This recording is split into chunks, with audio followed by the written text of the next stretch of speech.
CHAP tales. Don't you wanna hear some CHAP tales? Hello and CHAP tell me up, baby. How you doing, peeps? Okay, we've got another story for you today. This is a story about the band U2. Let's go. Okay, so I'm registered blind, and I have been for a while. And obviously the charity Guide Dogs close to my heart, but they're also a great charity. It's not just about the dogs. They've got a service called My Guide, where basically they send someone out to you or whatever, and this person meets you like once a week or whatever and helps you go somewhere or whatever. So they teamed me up with a girl called Rachel, who was a lovely girl, and yeah, lovely. And basically, she, for her job, she used to design stages and stuff for the famous. And basically, she knew that I was like right into U2. So one time she said to me like, "Oh, do you and your Mrs. Angie want a couple of tickets to go and see U2 at the O2 Arena?" And I was like, "Yeah, well, how much?" She's like, no, I'll give them to you. I was like, "All right, nice one, that is amazing."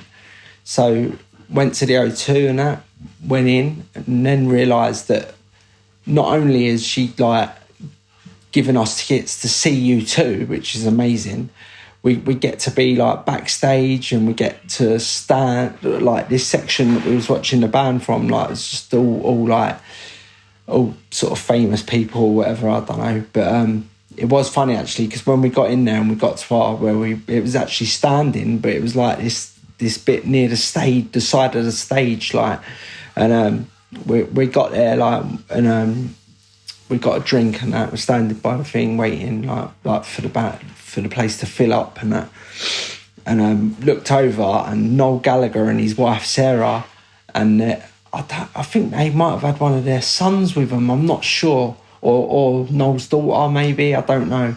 But yeah, they was at the other end of this thing standing. I never went and tried to say hello to him or whatever, you know what I mean? Like, that's all he needs is a blind man trying to say hello and bumping into him. And so I just sort of like savoured the standing close to him, if you like. But anyway, when we got there, got down, like Rachel had said, get down a bit earlier, and I can like sort you out your tickets and that, and just like sort you out. That's all we knew anyway. So we got down early, and when we got in there, Rachel's come over, said hello to us and that, and basically said, "Oh, we've organised for you to have this like backstage tour as well for you and Angie." And like there was a few other people on this tour, I don't know, about 8 people in total. So we went on the tour, like, and it was amazing. We got to just go in. There was no one in the venue basically, so we was walking around like where the crowd stand and looking around, and it's the empty O2 is just amazing. And then we went backstage and we was like all that, and then we got to meet the Edge's guitar tech, some American fella called Dallas Shoes. He's a lovely geezer. I mean it. He's a top fella. And he sort of took us, like, we're under the stage, like, and obviously when the Edge is playing guitar, he's doing it remotely, like, and so obviously he ain't got time to be hitting these guitar pedals and things like that. And I ain't joking, this Dallas Shoes had these guitar pedals laid out, and it was just like, I can't even tell you how many pedals were on the floor, like, and he was basically telling us that he controlled all of that for the Edge while he's playing. And then there's like this long corridor that goes down, and it's basically underneath the stage, and all of the Edge's guitars that he was using for that gig, I don't know, there was like maybe 12, 13 guitars, and they're only playing sort of 16 songs or whatever. And at the end of this corridor, there was like this little lift with a guitar stand on it.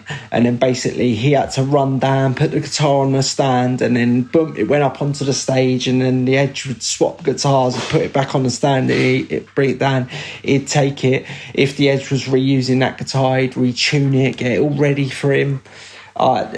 Just like unbelievable. What can I say? The fellow was a geezer.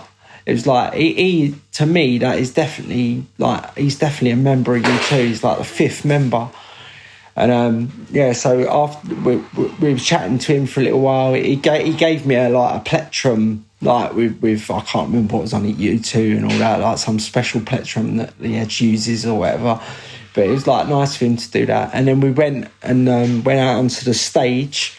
And basically I'm standing there and I was thinking about all the venues that I've played in, and then looking at the O2, and I was thinking, I just want this so much. I want it so much. And their stage was amazing. It went out all down the middle of the O2 and then back up, like, so you had clumps of people standing either side of it and sitting either side of it, and there was this big screen that went down the middle of the stage that obviously Rachel's company had designed. It's just unbelievable. And like, we're on this stage and that, and it was funny because I sat at the took a couple of pics of me, and then I don't know, you can't help it, can you? You're sitting at a drum kit, so I got the old fingers out and I'll give the old snare drum a couple of taps, and the drum tech come running over. He's like, don't touch the drums. I was like, oh, sorry, mate. And he's like, that's all right, just don't touch them. I was like, sweet. So that was just unbelievable. And then we like went back to where we was going to stand and watch the gig, and then got some drinks in and that. And then the O2 filled up, and then we watched this.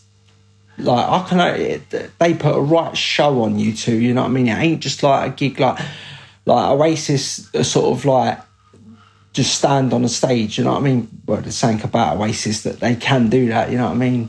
They just give off this radiance, if you like. But not that U2 don't give off a radiance, but I think that they just like to put on this show, and it's like this big screen was showing like Dublin, and Bono was like walking on some travelator along the side of the screen, and it looked like he's walking down the pavement in Dublin. Oh, it's unbelievable. Great band.